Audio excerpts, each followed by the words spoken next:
All right. Well, first question I would like to ask is why have you decided to run? Yeah, I mean, it wasn't like a life ambition of mine, but in 2024, I was heavily involved in like the Palestine-Israel issue, and there was, as you know, there were protests across college campuses all across the country Yeah, and across the world and across the world. And here in Eugene, it's home to the University of Oregon, and they had one of the longest encampments. It started a little bit later, but it was like 27 days or something.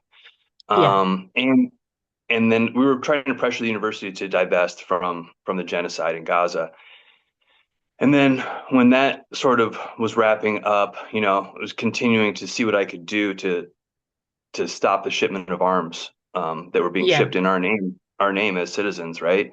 And my representative was voting yes on all of that.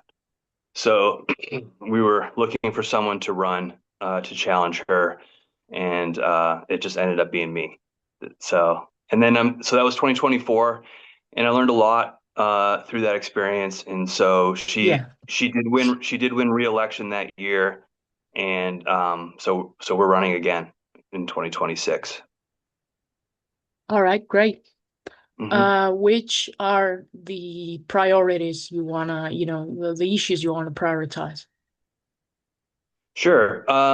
Well, I think everything is really so connected, honestly. And so, yes, we talk about priorities in this campaign quite a bit. And Yeah, um, we look at how much we're spending on these wars and this imperialism abroad, and how that money could be better put to use helping Americans here at home, whether it be housing, education, what have you. There's a lot more ways we could invest in our yeah, communities and not be using that money to kill people. So, I mean, here at home, like in Eugene, we have one of the largest unhoused populations per capita in the country here in Eugene. So yeah, the unhoused population, that's like a moral crisis here at home. So housing's a big one for me domestically. Obviously, we want to adopt a universal healthcare system here. yeah, In Oregon, just in this school district alone, uh, they're having to undergo $50 million worth of budget cuts to the schools. And so yeah, they're laying off staff, they're eliminating class choices for students. Um, so these are things, the funding for our schools obviously very important to me. Um, so these are all things that we would free up a lot of money to do those things if we weren't spending so much on war and imperialism. And so, it's hard to pick any one thing. Like I said, everything is so connected. Um, yeah. yeah. Yeah, so being an anti-war candidate, what is your analysis of the of Trump's foreign policy, and what are the main things that you would like to see implemented, in order to change the way America does foreign policy? Yeah, I guess, I'm a Green Party candidate, and Yeah, one of the reasons I'm not running is either of the major two parties is because I think at their root they're fundamentally capitalist imperialist parties, and Trump just so happens to be the current face of the, of yeah, that. So, and before him it was Biden, and like the Democrats were supposed to be the better alternative, but I mean, I don't see that that's a better alternative when he's enabling a genocide, and just refuse to stop. yeah, People were begging them to stop sending arms or to have a arms embargo or do something. And he pretended he was powerless. We know that's not the case because we can see what our military is doing right now, right? We do whatever we want, quite yeah, frankly, whenever we want to. So it's, you know, trying to get us to believe, the Biden administration tried to get us to believe that they're powerless to do anything, and I'm just not buying it. So that has continued, of course, under Trump. Terrible things, taking actions in Venezuela. This is a long pattern throughout American yeah, history. We have destabilized countries throughout Central and South America, the Middle East, around the world, in order to serve the interests of the ruling class. Because this does nothing for everyday Americans. These wars, there's nothing in it for us. What happened to yeah, Trump's idea of America first? I fail to see how any of these actions in Iran and elsewhere are putting the needs of the American people first. They're not, obviously. And Yeah. and so but he does that on the at the behest of the ruling class, of the donor class, of the people that fund him. And I mean, some of those people are getting very rich off of this. We're seeing all of our gas prices go up, but the folks that own the oil companies and own a tremendous amount of stock in those companies, they're doing very well. Yeah. So it's very clear whose interests these things are carried out in. I just saw recently Abby Martin did a documentary. I recommend it to people. It's called Earth's Greatest Enemy. And we talked about how everything's connected, and that documentary sort of illustrates how the U.S. military is also the world's biggest polluter, right? Yeah. And all these actions, the movie does a good job of illustrating how these actions are really just connected to capitalism, which in order for that to succeed requires imperialism. And so Yeah. that's why we're getting these wars. It's to maintain global dominance. And it's not a cooperative sort of attitude, right? It's like we're trying to dominate Yeah. everybody sort of attitude. So yeah, Trump's policies clearly terrible. The Biden administration before him clearly terrible, and that's why we were running outside of those two parties. We feel like in order to end this constant cycle of war and um, that we need to do something different because clearly what we've Yeah. been doing is not working, and we're just getting worse and worse choices. Last presidential election, we had to choose between an administration that was actively supporting a genocide and one that promised to continue to do that and was also, he's basically a criminal and a con man. Yeah. So Yeah. these are not great choices, and this is where this like two-party system has gotten us. It's like a race to the bottom. Yeah. And you maybe you feel like the majority of the American people are not, are not being actually represented by both parties. So that's another issue that I want to ask about this two-party system and how it works and how do you plan on try to create more specific policies for working communities in your in your district, but as you're running for Congress, it's about federal government too. Sure, sure, yeah, but I mean, a lot of things that happen locally are receive federal dollars. I mean, our Yeah, schools, our roads, things like that do receive federal dollars. I mean, there's a lot of good work that can be done on a local level, and we definitely encourage. We always want Greens to run it at every level that we can possibly find candidates yeah, for. But yeah, we're trying to build an alternative because I think we're seeing where this has gotten us for one, and where it's headed is sort of a dead end for the American people. So yeah, I do think logically, if we look at if we accept the premise that both major parties are rooted in capitalism and imperialism, that they are literally owned and operated by billionaires and corporations, and it's those yeah, interests that they serve. Therefore, then the question becomes, what do we do next? Like, do we try to reform those parties? I've come to the conclusion that they cannot be reformed. I think there's enough evidence to indicate that there's greater likelihood that the party changes you. AOC would be a case study in that, more so than you will change the party. So yeah, a lot of excitement about Mom Dami, and I hope he does great things and stuff like that. But ultimately, that the Democratic Party does not want progressives. And been very vocal and very clear about that. They're very hostile to anyone like Bernie Sanders, who might appear to be more progressive, right? Because yeah, those are at odds with the interest that they're trying to preserve. But it's hard. It's a hard sell, right? To get the public to take a leap of faith and try something different. They've been largely, propagandized, indoctrinated into thinking that they only have two choices. That's not true. Um, but it becomes a self-fulfilling prophecy. If you don't think we can build people power, well, and you do nothing to try to build people power, then of course we're not yeah, going to do it. So, but I think we really need to try. We're a nonviolent party. I mean, we're looking for a revolution of sorts, but obviously a nonviolent revolution, sort of at the ballot box. Butch Ware is a Green running Yeah. for governor in California, and he talks about this stuff in a lot of the same ways I do. And you know who funds you runs you was one of the things he says. I think that's very true. And yeah, so we advocate for a hard break from that. And I'm not gonna, I'm very realistic about it. I know we've taken on a project that's going to be very difficult. Obviously, we the Green Party and Jill Stein was like third place in the last presidential election, but that was still only like roughly 1% of the population, right? Yeah. So, or of the voters, I should say.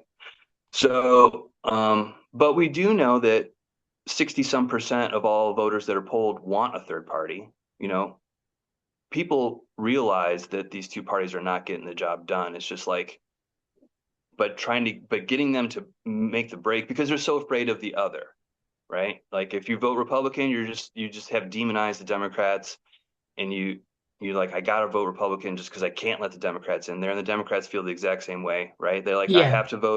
I feel like I have to vote for Harris because if I don't, I'm gonna get Trump, who I really don't like. So they think it's harm reduction. I would argue it's not, though. It ensures harm perpetuation, really, right? Yeah. Knowing that both parties are producing harm, just going back and forth between the two of them ensures that harm continues. So if we truly want to reduce the harm, we're going to have to do something different, and that's kind of why we're doing this third party Yeah. project or minor party project. And the, and it's and I want to add this piece too, because like the reason why I chose the Green Party, it's a great vehicle for change because it already has a great platform. The party isn't really been around that long in historical context. Yeah. It's only like 30, 40 years old since we started running presidential candidates. And and we have voting or ballot access in a number of places, not everywhere, but in quite a few. So that's a lot of work that's already been put into building Yeah. a third party option. So when people always talk about we need another party, we have another party. It's the Green Party. It's already here. We exist. Like, please come help us. We can build it if more people get on board. And just look at what's going on with the Green Party in the UK, right? They're making great strides, but Yeah. people are getting enthused about having another option. And I understand that our two systems aren't exactly the same, but there are some like signs for hope in what's going on with the Greens in the UK. And we're hoping that we can kind of build on that the enthusiasm here. But we got to get out and talk to people, and that's what we're trying to do. Yeah. All right, great. Well, m moving on to social policy, you were mentioning housing Mm-hmm. and also, universal healthcare and education. I would like to ask about, the specific policies that you would like to see implemented on those social issues. Sure, sure. I think I'd like to skip ahead to that education one because I think I talk about it in a little bit different way than maybe some other people talk about it. A lot of people talk about education in terms of funding. Um, Yeah, that's not the We do need to fund our schools, but it's not the end all be all because we can look at the numbers and see that in Oregon, for instance, we have some of the worst education outcomes, like graduation rates, et cetera. Like yeah, we're well in the 40s. If someone told me the other day that we're like actually 50th out of 50 the other day, I haven't confirmed that, but I believe it though. I mean, we haven't been doing well in terms of our graduation yeah, rates and the success of our students. But we're funding it for the most part. Granted, we've had to make huge cuts this year, but our funding compared to other states is like on par, but our outcomes are worse. So then you have to ask yourself why. What else is there? What else is contributing to these outcomes besides just funding, right? And some might point to teacher training or class sizes, and those things are important too. But I think we need to open the scope of what we think about when we think about education, because the schools, I've been a teacher, the schools have our students for what, 6, 7 hours a day. That yeah, the rest of the time they're at home or with their peers or whatever. And so what happens in that time? And we know that not all kids have the same family sort of dynamic. right? Some kids are supported more at home than others. This is just, we just know Yeah. this. Yeah, it's And I evidence. think that, and I think that's a really important piece. A really important piece is like, what is that kid's support network? And if they're not getting it at home, what are we doing as a community to make sure that that student has support? Yeah. So, um, what we talk about are like wraparound services to help families. I mean, some of these families are doing the best they can to support their kids, but maybe they have to work two jobs to make ends meet because of the current state of our economy. Yeah. Um, through no fault of their own, they're doing the best they can, but still, maybe they have to leave that kid at home so they can go work or something like that. Um, and so many people are spread thin and like trying to pay for childcare. So childcare, like free childcare for working parents. This is something that we definitely want to implement, taxpayer funded childcare because it's the old saying, it takes a village, and it really does. I think we all have a vested stake in our young people Yeah. growing up educated, and they're the leaders of tomorrow. So like they're the ones that are going to be running our country in the future. So we have a vested stake, in all of us do, in making sure that our kids are educated, whether we have kids ourselves or not. So what are those other things that we can do to support families, besides just like pumping more money into schools? Although we need to do that, it's a Yeah. tragedy what teachers get paid. It's a tragedy that they have to like pay out of their own pocket for like school supplies. And right now some of them are having to teach knowing that they don't have a job next year. They've already been laid off. I mean, Yeah. imagine that's got to be hard, right? That's got to be hard to do. Um, so there's things both inside the school and outside the school I think that we can do to help education. I think we forget about those things that outside of the school that really impact Yeah. a student's success, though. So that's one thing. So that's education, I guess. I mean, Yeah. obviously, I went to a town hall, healthcare wise. I mean, I think again, here's the disconnect. Like the voters want universal healthcare. It's very popular, but we don't have it. Why?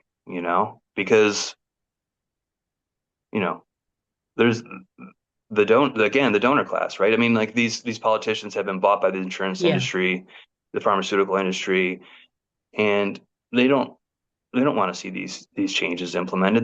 The system is working just fine for them. They're making huge profits. So, um, but the people want it. And again, this is why we're trying to offer people a different alternative, is because the Democratic Party really has a credibility problem right now in a number of ways. And excuse me, let me grab my water. But you know, we Yeah. could talk about Gaza. We could talk about Gaza, and Biden getting up in front of everyone and telling them how terrible it is, and he wishes he could do something. Like, I don't believe you. You're not credible. Obviously, you could do something. And then when it Yeah. comes to healthcare, you're telling me healthcare is a human right, and yet we still don't have a universal healthcare system.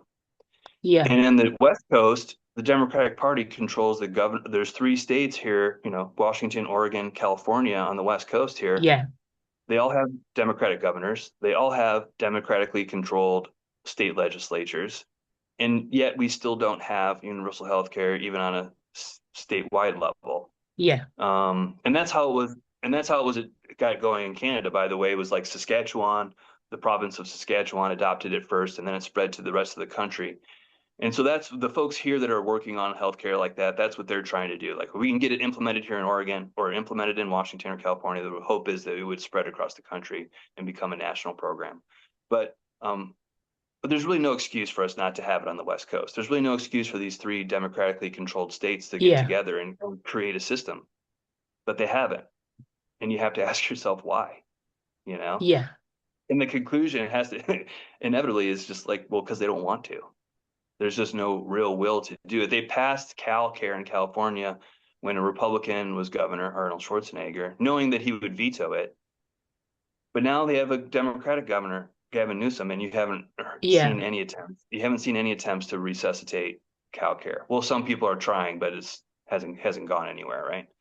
So this is why there's the Green Party is necessary, and I think inevitable. Honestly, I think the Green Party is just inevitable because people are fed up with their government. They're fed up with a corrupt government that protects like the Epstein class, um, rather than getting down and doing good things for its people. Yeah.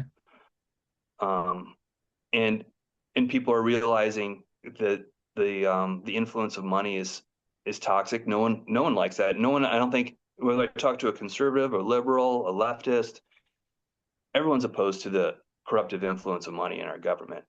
Um, so these are the things that ultimately have to change. And I think knowing, it's already, for these people that are running in like Democratic primaries, they're refusing to take corporate PAC money because corporate PAC money has become toxic. It's become toxic to accept corporate PAC money and obviously APAC money, right? Yeah.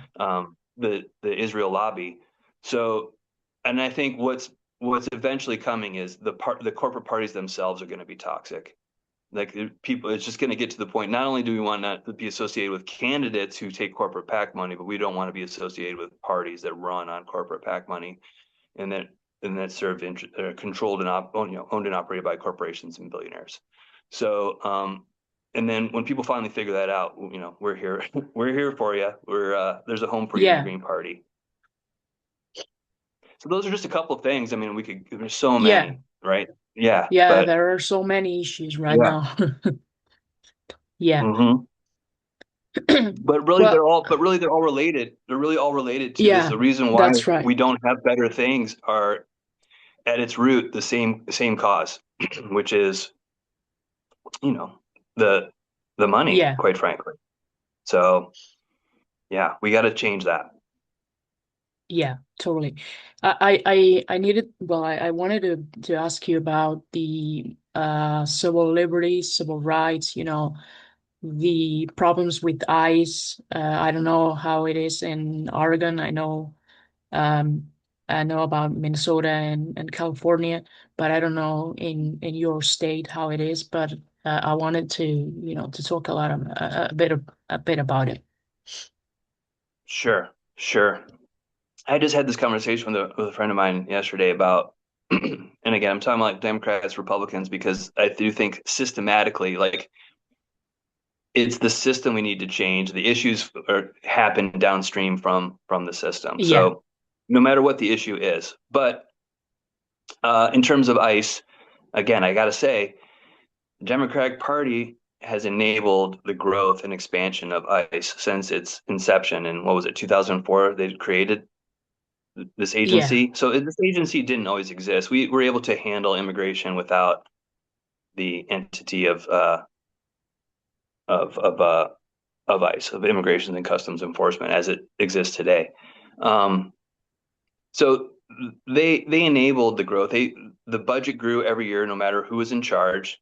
Um, and and yet, as the Trump administration is weaponizing it in a very very unsavory way. Um, but what they do is basically they just do the quiet part out loud. I mean, Obama was considered, was regarded as the deporter in chief, right? We had immigration yeah, issues under the Biden administration too. Um, Trump just doesn't sugarcoat it, I guess, right? He just does it in a more ugly way.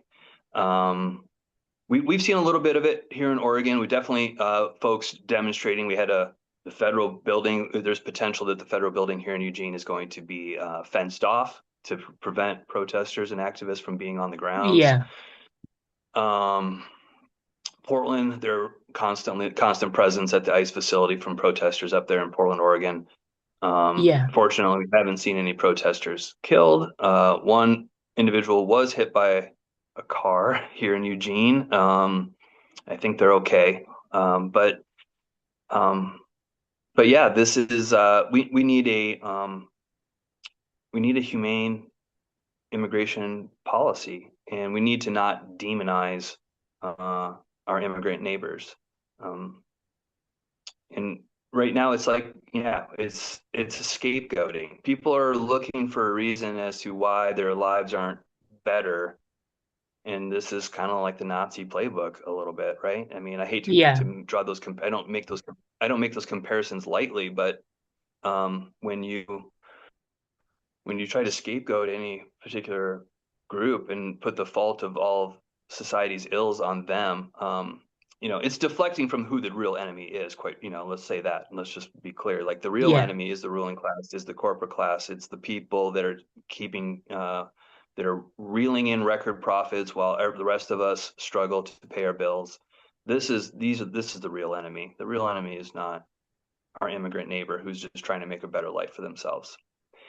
And then on the issue of ICE, though, I think oftentimes conservatives, liberals, whoever, they talk past one another on this issue. Yeah. Because I don't think no one on the how you define the left wants criminals on our streets. We don't want violent criminals on our streets. Clearly, you know what I mean. But that's Yeah. not what's happening. The conservatives are painting the picture that, well, we're just going after these violent criminals. Um, it doesn't match the reality on the ground. They're harassing Yeah. people when they hear an accent. You know, they're targeting people that are Native American in some cases, ironically, Yeah. because they're darker in skin tone. So yeah, I mean that's not the reality on the ground. So I think for one, we need to understand that like no one's advocating to not try to remove criminal elements from our violent people that are going to hurt people from our streets. But also, what's happening is not that. That is not what's happening. Like Yeah. when you're, and you can see it in these videos that we watch where like some of these ICE agents were like, are just, you're next, like test me. I mean, it's drawing, that job is attracting the worst people that Yeah. just want to like flex their authority. Um, and the incentive structure is such that they get rewarded for more deportations, for more arrests. I Yeah. mean, that's their incentive structure. So it's set up to encourage all the worst kinds of behaviors. But obviously, we as a Green Party, we stand shoulder to shoulder with our immigrant neighbors, whether they're documented or not. Um, you know, it's just the right thing to do. People deserve to find a better place for themselves. And largely the immigration Yeah. issue, again, is just blowback from our own foreign policy that has destabilized the places that these people come from, right? Yeah. Like we've meddled in regime change in Central and South America to the point where we've destabilized these countries and made them unsafe so that the people then have to flee for their own safety in many cases, um, to the United Yeah. States to protect their families. We've made our own mess. So it's like, but we don't Yeah. really seem to ever learn the lesson. It's Yeah. You would like to Well, think we would the learn people it. maybe Yeah, the people do, but the elites are not interested. They're not listening because they're not interested. right, right. And they love this. They love that they can divide us on this issue, right? This keeps the Yeah. people divided. It keep the certain segment of the population demonizing the immigrants and like keep us fighting about that. And it Yeah. prevents us from forming class consciousness, from realizing that we are all actually in this together, that we are Yeah. all of a working or middle class. And by the way, I don't think the middle class understands how much it's been exploited either. Like the buying power of the Yeah. middle class in the 50s was much greater. You were able to like raise a family on one income in this country at one point in time. You could afford college. You could afford to take your family on vacation. Like these things are out of reach even for like middle class families today. Yeah. So Yeah. this isn't just like the poorest of the poor here or the quote unquote working class or blue collar folks. It's anyone who's not part of the 1% is really Yeah. not getting a fair shake. Like we're all getting taken advantage of. So I think a lot of people miss that. They think, well, I'm doing okay. Well, not really. I mean, you could be doing better and you should be doing better. We all should be. Yeah. It's possible. Well, Yes, yeah. the last question, because you're a member of the Green Party, and of course, I have to ask about environmental protection and climate change. What policies do you support in those areas? I mean, I think there's so much we could do. I mean, one of the things sorry, that I would like to see is I mean, one thing comes to mind immediately is there's so many things, but high speed rail is one of, travel wise, we'd love to see a rail system closer to like what is Yeah, going on in Europe, or even I think they're doing great things in Africa with the help of the Chinese government. yeah, So we would like to see that. It would reduce emissions. It would make travel more accessible for people. Obviously, uh, traveling by air, it creates a lot of CO2 emissions in the air. It's a big carbon footprint traveling that way. So if we could redirect some of the travel to rail that currently happens via airfare, uh, that that would be an improvement. The biggest one, though, like I mentioned earlier, the biggest polluter in the world is the U.S. military. I mean, bombing and yeah, blowing up things clearly is not good for the environment. yeah, yeah, Uh, so that's like a huge one, huge. And then, and what I when I'm running my race, I'm like, one of the environment is one of the other big issues I'm running on because the incumbent has positioned herself as good on the environment, but it's not good enough to be good on the environment most of the time. I need to be able to trust you to be good on the environment all the time. And I can give you a couple of yeah, examples. She voted for like the Fix Our Forest Act, which environmental advocates that are well versed in this issue were writing members of Congress urging them to vote no on that. She voted yes on the Fix Our Forest Act, which is sort of a yeah, misnomer. They love to put these labels on these bills that don't really yeah. match what Like the what they big do. beautiful bill. Big beautiful bill. We could go back to like the Patriot Act. Who doesn't want Yeah, to be a patriot? Or No Child Left Behind. Who doesn't want to leave? Who wants to leave children behind? yeah, Um, but these things were not good bills. So there was that Fix Our Forest one. There's another one called the Mining Regulatory Clarity Act, which environmental activists called the biggest giveaway to mining corporations of our public lands in history. She voted for that. Um, and it's just like, again, like they will vote when they'll support the environment as long as it doesn't come into conflict with capital. yeah, Like yeah, I think Jason Hickel is an academic who talks about this a lot, and the contradictions of being like a liberal and the contradiction of like holding these values that you care about the environment, but then making these decisions that make no sense when you tell me that you care about the environment. Because when it gets to the point where you have to choose between the environment and capital, then they always choose in favor of capital, yeah, right? They choose and make the choice in favor of the corporations, the big business, right? The polluters in a lot of yeah, cases. So, it's just a matter of trust. Again, there's just not much credibility. You can't tell me you're good on the environment. And she's like part of the progressive caucus, and progressive to me has that term has largely lost all meaning.